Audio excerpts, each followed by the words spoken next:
Doctor ortho, अब दर्द भी घुटने टेकेगा। शेक्सपियर के प्रसिद्ध नाटक हेमलेट की वो कालची पंक्ति टू बी और नॉट टू बी, होना या ना होना, अक्सर अस्तित्व के संकट को दर्शाती है। लेकिन बुधवार को जब सुप्रीम कोर्ट की 2 सदस्यीय पीठ ने 31 वर्षीय हरीश राणा के मामले में अपना फैसला सुनाना शुरू किया तो इन शब्दों के मायने दार्शनिक से कहीं अधिक मानवीय और पीड़ादायक हो गए। यह मामला केवल एक कानूनी पेचीदगी नहीं था, बल्कि एक ऐसी युवा की कहानी थी जिसने 13 साल एक ही बिस्तर पर बिता दिए, और एक ऐसे परिवार की दास्तां जिसने उम्मीद और हताशा के बीच अपनी पूरी जिंदगी दांव पर लगा दी। इसके पीछे की वजह है साल 2013 में हुआ एक हादसा, जब पंजाब यूनिवर्सिटी का एक होनहार छात्र हरीश राणा अपने सपनों को पंख देने की तैयारी कर रहा था। तभी पीजी की 4थी मंजिल से गिरने के एक भयानक हादसे ने सब कुछ बदल दिया। सिर में लगी गंभीर चोटों ने हरीश को 100% क्वाड्रीप्लेजिक डिसेबिलिटी के अंधेरे में धकेल दिया, जिसका मतलब है कि हरीश परमानेंट वेजिटेटिव स्टेट में चले गए। एक ऐसी स्थिति जहां शरीर जीवित तो होता है, लेकिन चेतना कहीं बहुत दूर सो जाती है।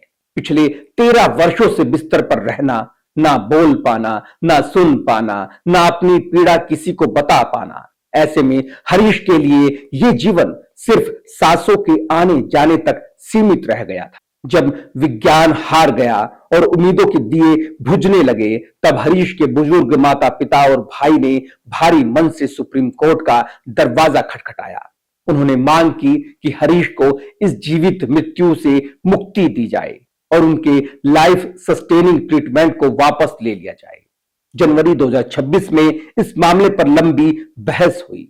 कोर्ट ने केवल फाइलों को ही नहीं देखा, बल्कि हरीश के माता पिता से मुलाकात कर उनके उस दर्द को महसूस किया जो उन्होंने पिछले 1 दशक से हर पल जिया था। मेडिकल बोर्ड और additional solicitor general Aishwarya Bhati ने भी ये स्पष्ट कर दिया कि हरीश के ठीक होने की अब कोई वैज्ञानिक उम्मीद नहीं बची है। सुप्रीम कोर्ट ने अपने फैसले में एक्टिव और पैसिव यूथेनेशिया के बीच की धुंधली रेखा को साफ किया। कोर्ट ने स्पष्ट किया कि भारत में किसी को दवा देकर मारना अभी भी अवैध है, लेकिन पैसिव यूथेनेशिया यानी कि वो स्थिति जहां उपचार को रोक दिया जाता है ताकि प्रकृति अपना काम कर सके, उसकी अनुमति योग्य है। अदालत ने अनुच्छेद 21 का हवाला देते हुए कहा कि गरिमा के साथ जीने के अधिकार में गरिमा के साथ मरने का अधिकार भी शामिल है। बेंच ने यह भी रेखांकित किया कि जब कोई मरीज पूरी तरह से दूसरों पर निर्भर हो और उसकी चेतना वापस आने की कोई संभावना ना हो, तो उसकी शारीरिक अखंडता और राइट टू प्राइवेसी का सम्मान करते हुए उसे और पीड़ा नहीं दी जानी चाहिए। सुप्रीम कोर्ट ने कहा कि मरीज के हित को ध्यान में रखते हुए जब प्राइमरी और सेकेंडरी मेडिकल बोर्ड सहमत हो तो पैसिव यूथेनेशिया एक नया योचित कदम है। इस फैसले का सबसे भावुक हिस्सा वो था जहां कोर्ट ने हरीश के परिवार के धैर्य की सराहना की। 13 साल तक एक ऐसे व्यक्ति की सेवा करना जो आपको पहचान भी ना सके, मानवीय संवेदनाओं की प्रकाष्ठा है। कोर्ट ने कहा कि राणा के परिवार ने एक पल के लिए भी उनका साथ नहीं छोड़ा।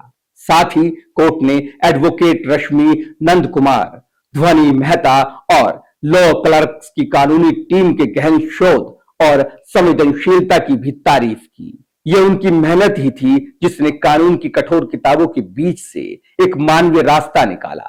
यह फैसला 2018 के कॉमन कॉज बनाम यूनियन ऑफ इंडिया के ऐतिहासिक निर्णय की अगली कड़ी है। हालांकि 2018 में लिविंग विल यानी कि इच्छा मृत्यु का वसीयतनामे को मान्यता दी गई थी, लेकिन पैसिव यूथेनेशिया की प्रक्रिया की जटिलताओं ने कई परिवारों को अधर में छोड़ दिया था। हरीश राणा के मामले ने उन दिशा निर्देशों को और स्पष्टता दी जिससे भविष्य में पीवीएस में रहने वाले मरीजों के परिवारों को लंबी कानूनी लड़ाई से राहत मिल सकेगी। हरीश राणा का मामला हमें सिखाता है कि जीवन केवल धड़कनों का नाम नहीं, बल्कि गरिमा का एहसास है। सुप्रीम कोर्ट का यह फैसला एक परिवार को उनके बेटे के प्रति अंतिम कर्तव्य निभाने का अधिकार देता है, उसे मुक्त करने का अधिकार देता है।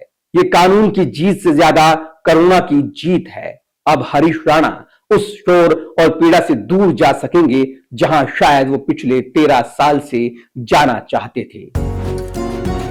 डॉक्टर ऑर्थो, अब दर्द भी घुटने टेकेगा।